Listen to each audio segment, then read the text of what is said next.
So, full disclosure, this topic of violence and comedy and identity is something that I've been looking at for quite a few years. This was actually one of the major parts of my dissertation, was looking at the theater of the absurd, the struggle for identity, and the amount of violence that takes place in a lot of these plays, right? In Waiting for Godot, we see people led around on ropes. We see people, falling down. We see slapstick, right? In a lot of other Beckett plays, right, there are suggestions of violence, or suggestions that possibly there will be death, right? There are, revolvers involved. Even if they don't go off, there's the threat of violence. In Ionesco, right, we have people throwing themselves out windows. We have a play where, a professor, kills a student at the end of the play. And so what we see, right, in a lot of absurd plays, right, humorous or not, is this idea that it is a difficult thing, right? The violence is very symbolic of the difficulty of making things happen. Now, in most cases, right, when we watch a cartoon, right, and something blows up, it's for comedic effect.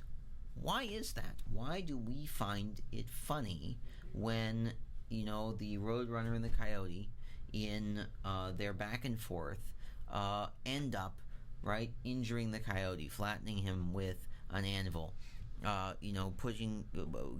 him run into a wall that, at one point in time was a tunnel that, suddenly becomes solid.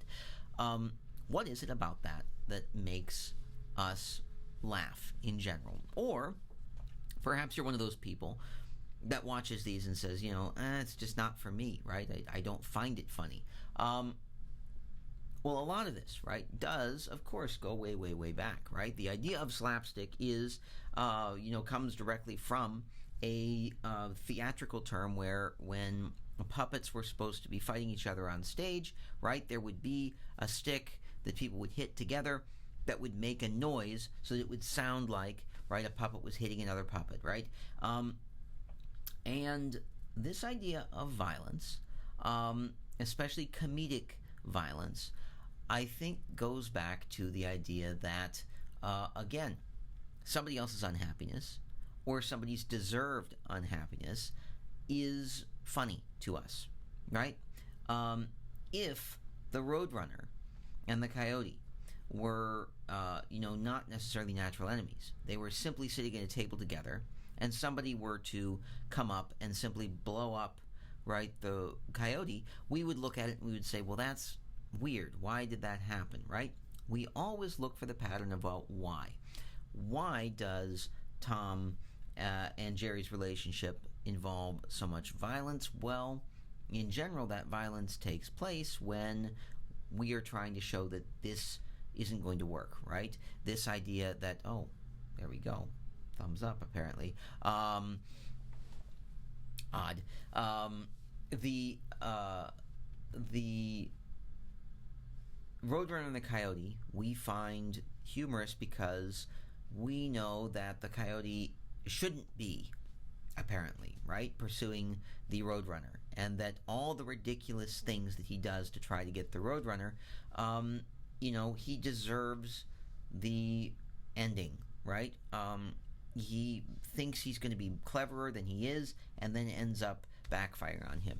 It goes back, wouldn't you believe it, to the absurd. When we talk about the absurd, what is our most interesting part of the absurd? Well, it's this disconnection, right? It's the difference between what we expect and what we get. And the Roadrunner and the Coyote, the Roadrunner expects to escape, and we see the Roadrunner as the hero. When the Roadrunner escapes, this makes sense. The Coyote is the enemy, right? The pursuer, the attacker, the antagonist. And when he gets what's coming to him, when he doesn't expect it, right, we find that funny. Sometimes we can see the gag coming. We know, okay, he's going to drop an anvil. And so for us, in, for example, this particular case, we may look at it and we may say, how is this going to backfire on him? And we look forward to what's going to happen. We know already we don't want him to actually catch the Roadrunner. Or maybe you're like me and you think to yourself, I wonder, should at some point the coyote get something good? Should something good finally happen to him? But those thoughts, right, quickly get pushed aside because you're watching the cartoon and you're thinking to yourself, what's going to happen? How is it going to go wrong this time?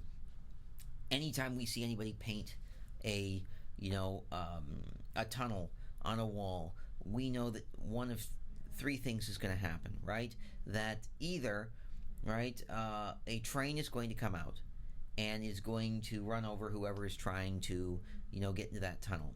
That the tunnel will suddenly become solid after one character's passed through, and another character will run into it, and it won't work. Or, right, that in some way, right, the character who is, right, supposed to go in will stop, the other character will go in, and, right, then they'll wipe away the tunnel, and we'll think about the person being trapped forever in the non-existent tunnel now, right? So when we see humor, when we see the way that humor is applied, we can see it in violence, right? And this is one way, right? Unexpected violence, anticipated violence, and in general deserved violence, right? We think that the person who is going to be run over, blown up, have an anvil dropped on them, have a piano dropped on them, they have done something that we feel deserves to be punished, right? There are other types of humor, though. Let's talk about those in the next video.